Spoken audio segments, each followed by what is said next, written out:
today's episode of Random Land, we're exploring Paris, France. We're going deep into history with Roman ruins, medieval chateaus with castle walls, swords and art treasures. We're having fun, but we're getting medieval on this Random Land adventure. Oh, dude. This is weird. This is really weird. Welcome to the world-famous ChampsElysees in Paris, one of the most famous and busiest streets in the world, which today is completely traffic-free. Well, except for foot traffic. This is so bizarre. Usually there are thousands and thousands of vehicles, tons and tons of noise, people waiting to cross the street for a long time because of the sheer amount of traffic. But look at it today. Other than the occasional bicycle, it's all foot traffic. I've stayed on the Champs-Elysees many times, walked up and down the avenue over and over, so I'm familiar enough with its usual state that when I see it like this, it feels almost post-apocalyptic. I first walked out of the hotel this morning and went, what happened? Well, apparently once a month on a Sunday, the Champs-Elysees goes car-free, traffic-free. I have no idea whether that's symbolic or environmental maybe, or perhaps just to allow the citizens and tourists of Paris to get a sick selfie in the middle of the street here with the Arc de Triomphe without having to dodge cars. It's one of the most popular photo ops in Paris to stand usually on those little tiny islands there with the traffic lights and get a sick selfie with the arch. Well, let me tell you, when you stand up on one of these little islands and there's all that crazy traffic on either side of you normally on a normal day, it feels crazy, almost like you're taking your own life in your hands or something like that. This is so strange. Look at this weird spot over here past the roadblock where people are standing out just at the edge of traffic, because even though it's really windy and freezing cold today, no one can pass up the opportunity for the sickest selfie in town. Dude, this is so weird. Normally, without walking into traffic, the best you can do is get a shot like this from the sidewalk, you know, without getting into the middle island there. Or you have to walk to the end of the Champs-Elysees and try to take your best shot from one of the corners where you're almost too close over here. There's nothing in the background to really give you a sense of scale. And even the giant roundabout over here by the Arc de Triomphe is way more quiet than usual because there's no traffic entering or exiting the Champs-Elysees back there. Look at that thing. Look at the size of it. Look at the people up there. It's one thing I've never done in Paris is go to the top. And I'm gonna leave that again for a future trip. I actually didn't think I'd even be in the city of Paris today. Turns out there was a little bit of an extension though before I go back to the United States, so we might as well enjoy a little more wandering. I guess the reason this is so strange to me, other than it just being unusual, is because the last time that I saw the Champs-Elysees anything like this with this little traffic and only people on foot is when I was here for the Gilets Jaunes, the yellow vest protests, and got tear gassed up in the hotel up there. So that's probably why when I turned at the corner this morning and just saw people and no cars, my first instinct was like, what's wrong? What's going on? Anyway, like I was saying, I thought I would already be gone from Paris, so I don't have any plans today. So today's adventure could be long, could be short, I really have no idea. But I actually have the chance to pick up some extra souvenirs since I'm down here today. So I might as well avail myself of the opportunity. I'm gonna head into one of the arcades over here on the Champs-Elysees. I know that's not a place where you play coin-operated video games. An arcade simply means a covered passage, usually with arches on one or both sides. And in France, you often find them where it's like they built a building over a street or an alley or something like that, or they'll build a building designed with an arcade through the bottom of it that will have all kinds of shops underneath. It's been a while since I've been inside of this one, but I am actually very familiar with it. I got slapped right here one time, but you'll have to wait till I release my book one day to hear that whole story. See, look at this. You enter in here. They got Starbucks on the bottom. Look at those beautiful ceilings. And then all down the sides, you've got these little tiny stalls. It's like the French equivalent of a bazaar in here. Some of them are just little souvenir shops. Others have fancy clothing in them or knockoff clothing in them. You've got luggage and jewelry, but it's not really like a shopping mall. It's hard to explain. It just has a whole different kind of atmosphere, you know what I mean? I mean, it is like a mall, a mini mall, in the sense that there's lots of little shops under one roof. But I think the bazaar metaphor is better, and it's sort of a bazaar of weird Paris stuff for people coming from around the world. Just sort of a weird, different atmosphere in the arcades. Look at this little Wizarding World pop-up. It's like a lot of the souvenirs you would find in Universal or something like that. So awesome. Lots of Harry Potter stuff in here. You can buy yourself a magic wand and then 2 shelves over, it switches to beautiful diadems. Diadem. By the way, that weird noise you're hearing is a salon.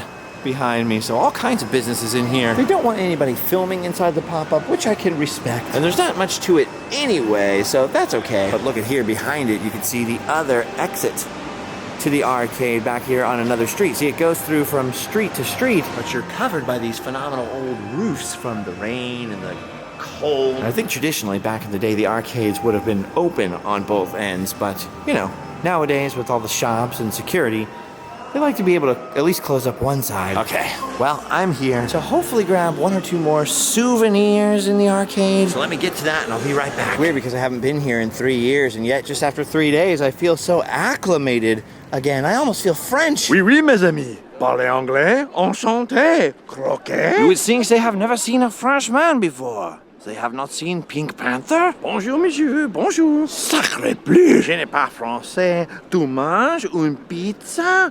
Oui, je mange une pizza. Ah, je suis allergique to gluten American.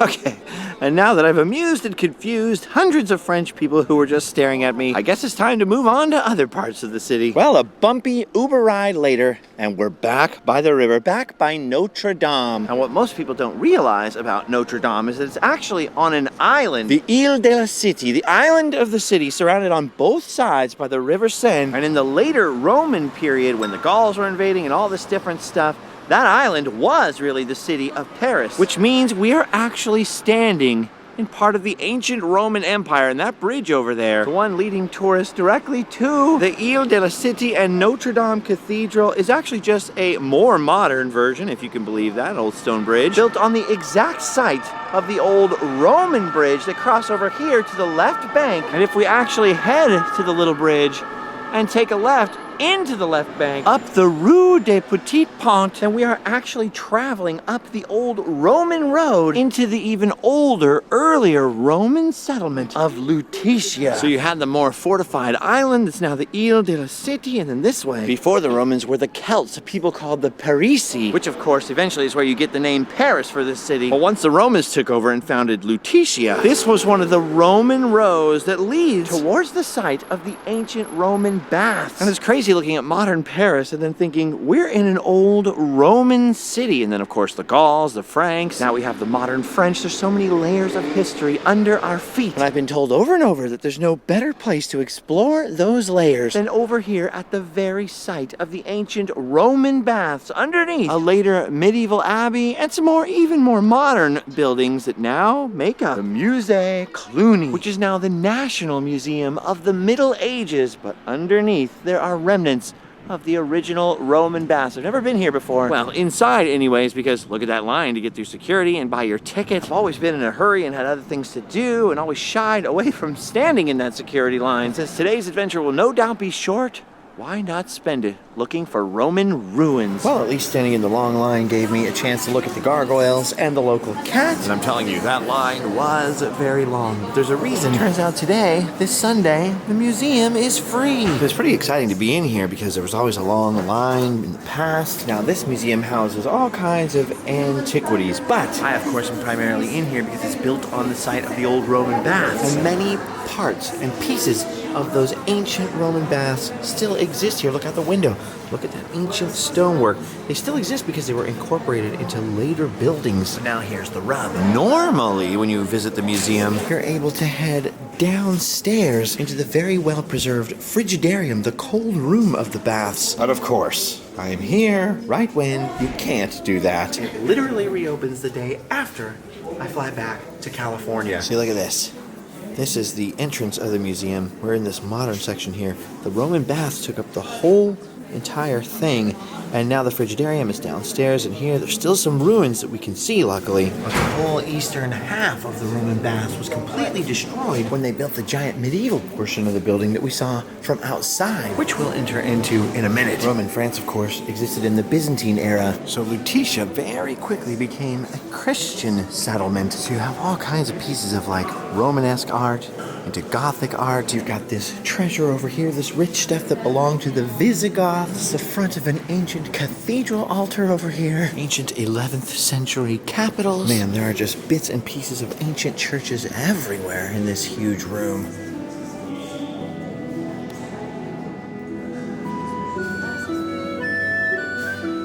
Look at that old masonry, all built onto the old Roman baths. Then you start to enter like the later medieval portions, and you can really see the contrast, the way they stitched all these buildings together like that. Wow. I think the Hotel Clooney, the big medieval building, was the Paris mansion of an abbey somewhere else in the country, in a town called Cluny. That part's all a little confusing to me because I haven't really done my research on that. I came for the Roman stuff. And luckily, as I turned into this room, my disappointment at not being able to go downstairs is at least partially healed, because look at all this ancient Roman brickwork down here.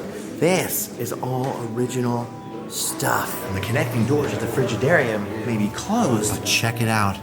Luckily, it's a clear door, and we can still get a peek inside of the ancient Roman bath. No doubt if you live in Italy or the UK, you're not going to be nearly as impressed as I am standing here and seeing an ancient Roman bath. But don't forget, I'm from Southern California in the United States. Our ancient ruins are, from the 1800s, maybe. The earliest thing we've got where I live is San Juan Capistrano, the old Spanish missions from the 1770s. Plus the fact that ancient Romans and Byzantines used to come down here to clean their Roman butts and rub olive oil all over themselves and get clean. It blows my mind. I mean, they were here. They were right here.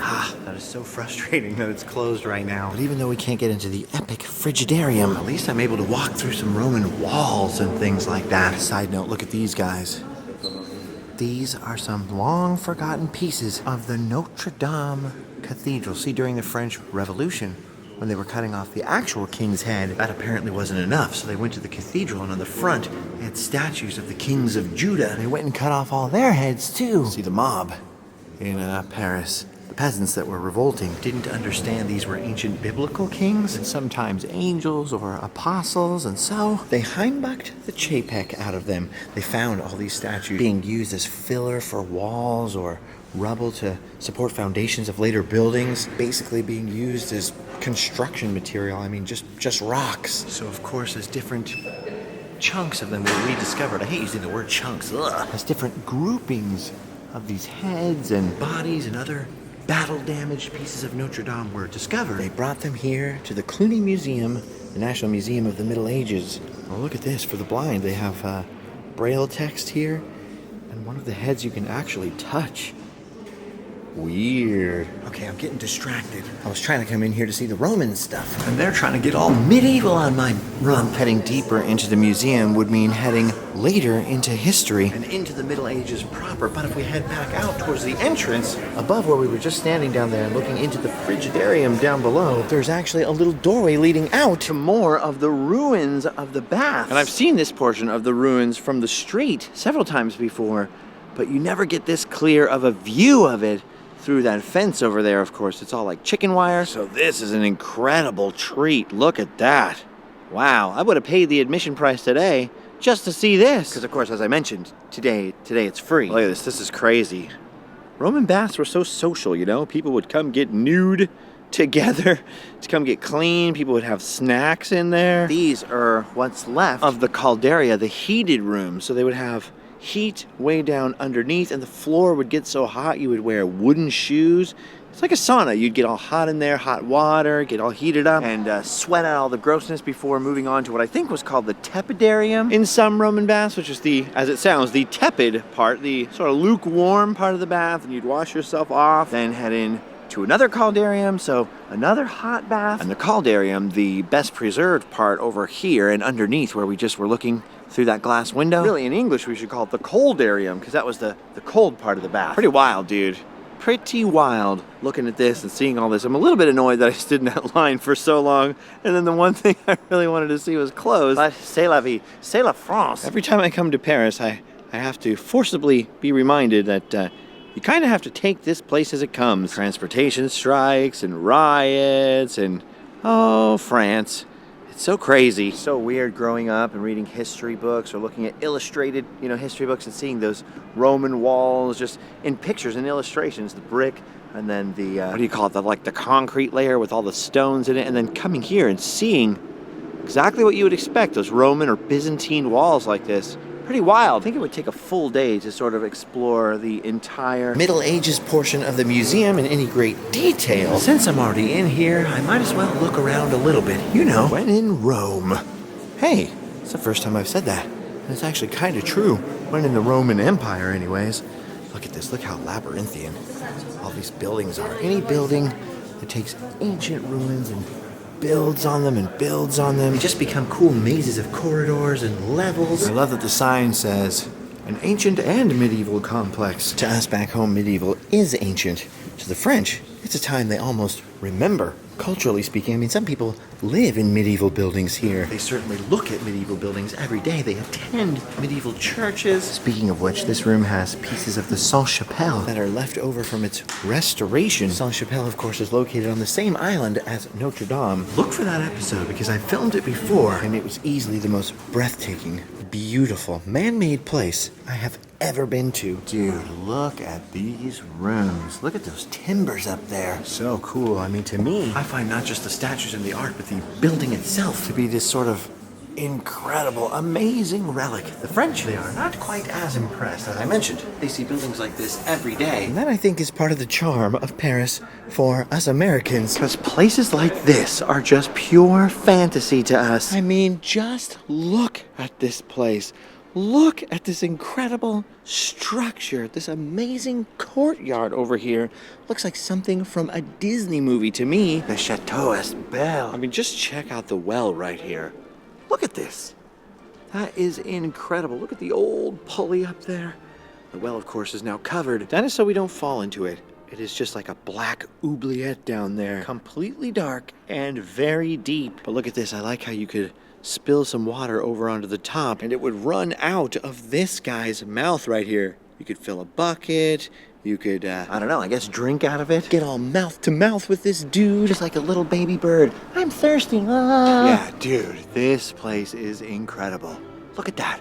A French chateau, a mansion, a little miniature castle right here in Paris for the abbots of Clooney. See, things had religiously changed since the old Roman time. The Latin church had changed quite a bit, and by then, you know, bishops or abbots of monasteries, they were people of serious means. A church or a cathedral or a monastery especially might own acres and acres of land and have tenant farmers. They might make quite a bit of money. So in Europe, after the fall of the Roman Empire and then the Byzantine Empire, what you had was the church becoming more like a state, really, than a church. It was weirdly mixed up in governing whole countries in Europe. And apparently the abbots of Clooney had quite a bit of land under their care or something. They had quite a bit of money to build a mansion like this. I mean, figure they had this crenellated castle wall here for defense with its tiny little door for visitors to stoop on into, and then this gate, of course, for carriages, all right next to the guardhouse.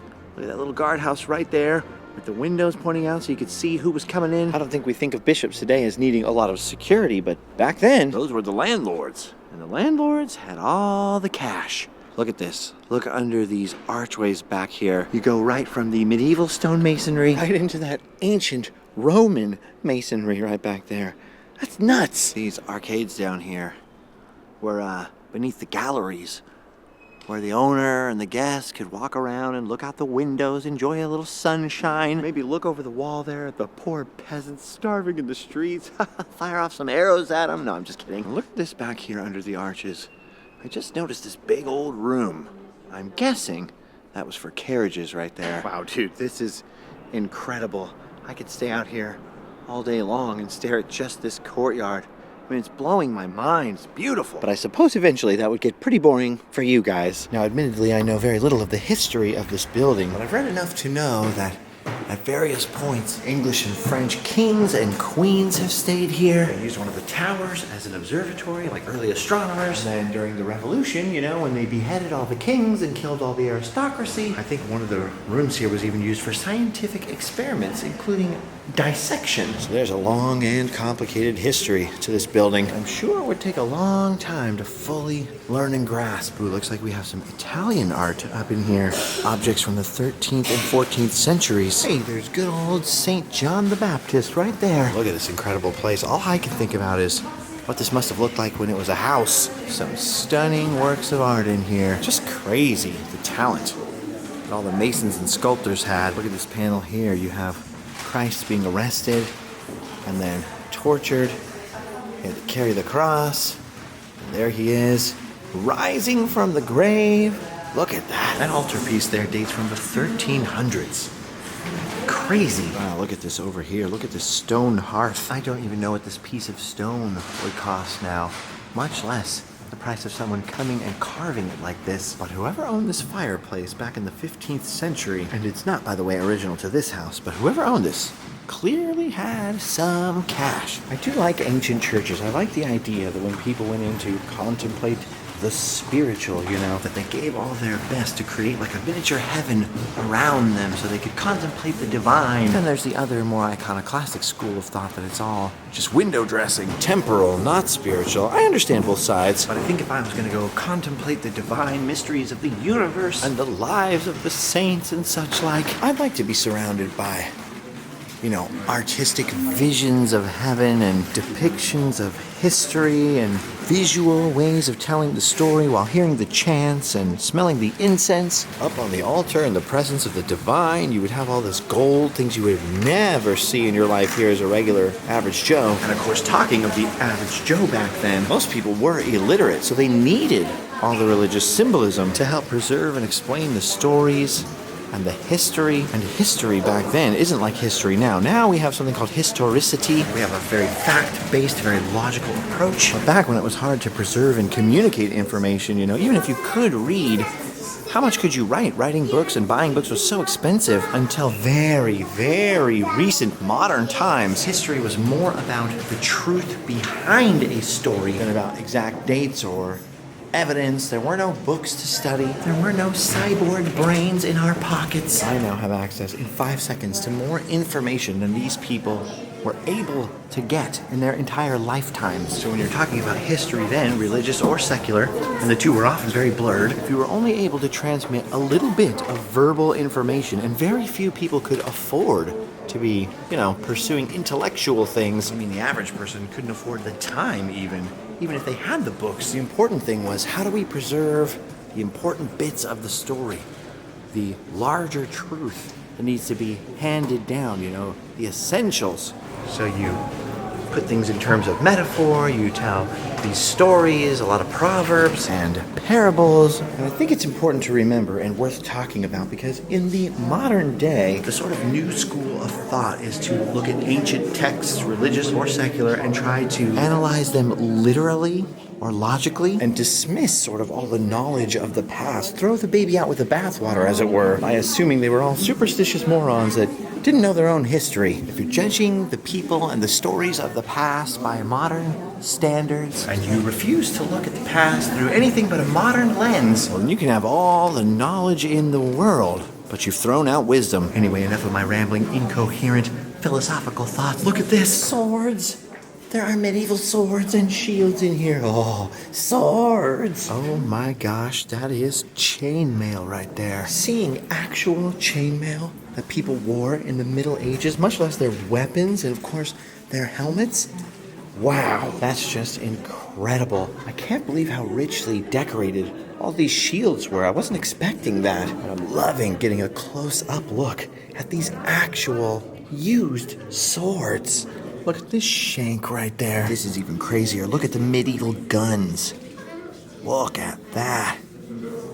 These would be scary to fire, because, what if they blew up in your face? I get nervous about safety with modern weapons. I don't know if I'd want to hold an iron tube and light black powder in there. I spent a lot of time in there. I can't help it. The little boy in me is very excited about swords. Now all the jars and vases seem boring by comparison. Yes, this is a castle, and we have many tapestries. But if you are Scottish lord, then I am Mickey Mouse. How dare he? Wow, I always wondered what the big to-do was about tapestries. But when you come here and see how huge they are, it sort of changes the game. I'm used to seeing them as like little tiny illustrations in books, not like whole gigantic walls with unicorns and maidens and mirrors. What is going on right there? A lot of royal symbolism that I don't understand. Aw, it's baby Falcor. Whoa. Wow. Look at these carved altar pieces. The paint may have faded, but these carvings are insane. Having carved a piece of wood or two myself lately, I find this to be intensely impressive. I mean, I think about stone when I think about statues in churches, not wood. But it makes a lot of sense. Wood was more readily available and easier to carve. Look at these carvings. Look at the Last Supper right there. Much less all these crazy little details hanging there, dangling in space. This is impressive. I'm just thinking about the guys that carved this.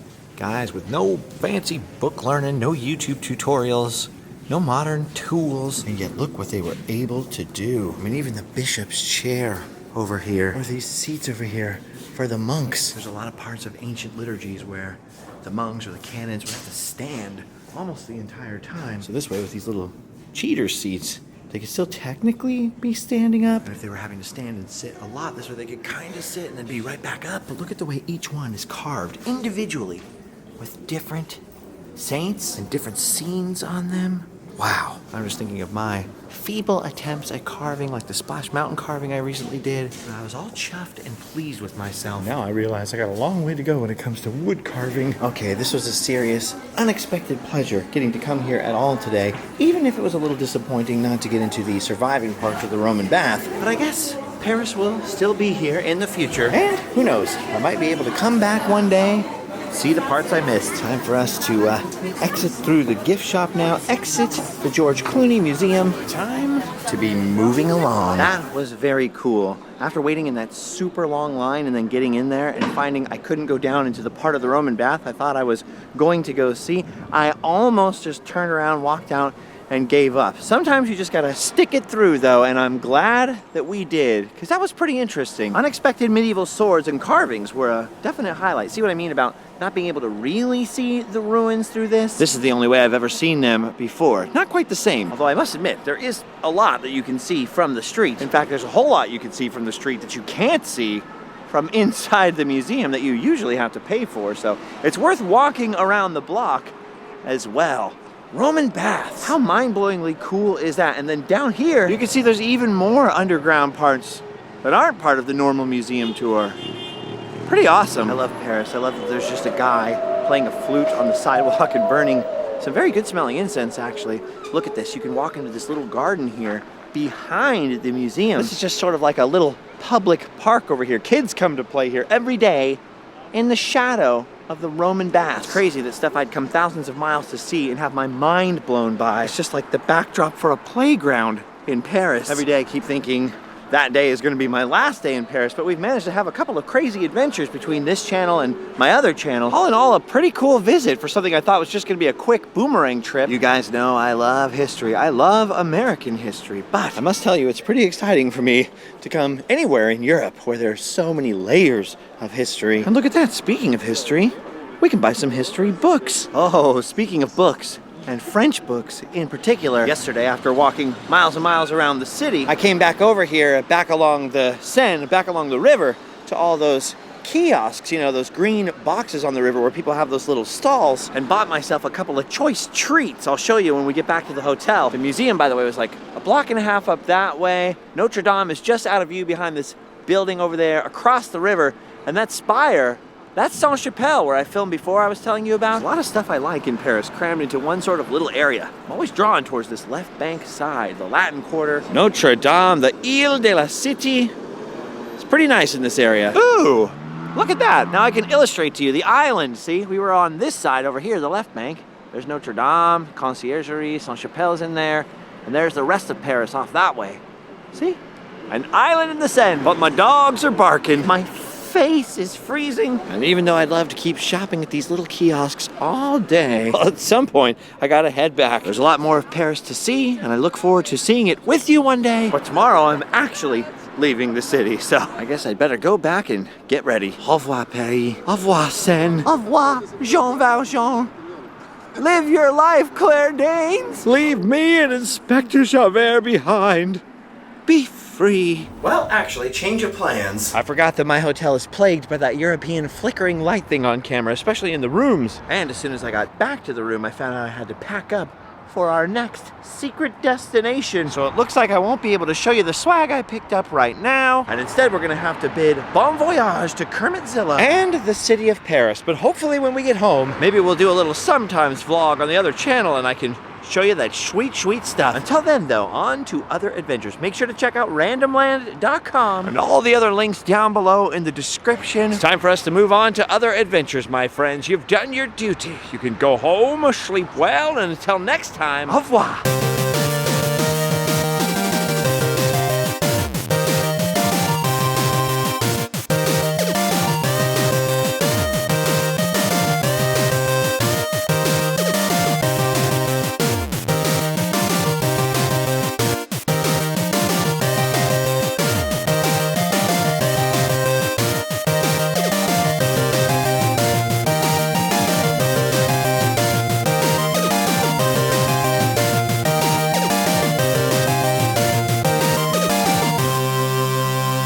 Why is everyone looking at me so strangely? I am now French. What is wrong with this? I'm a hippo. Horn.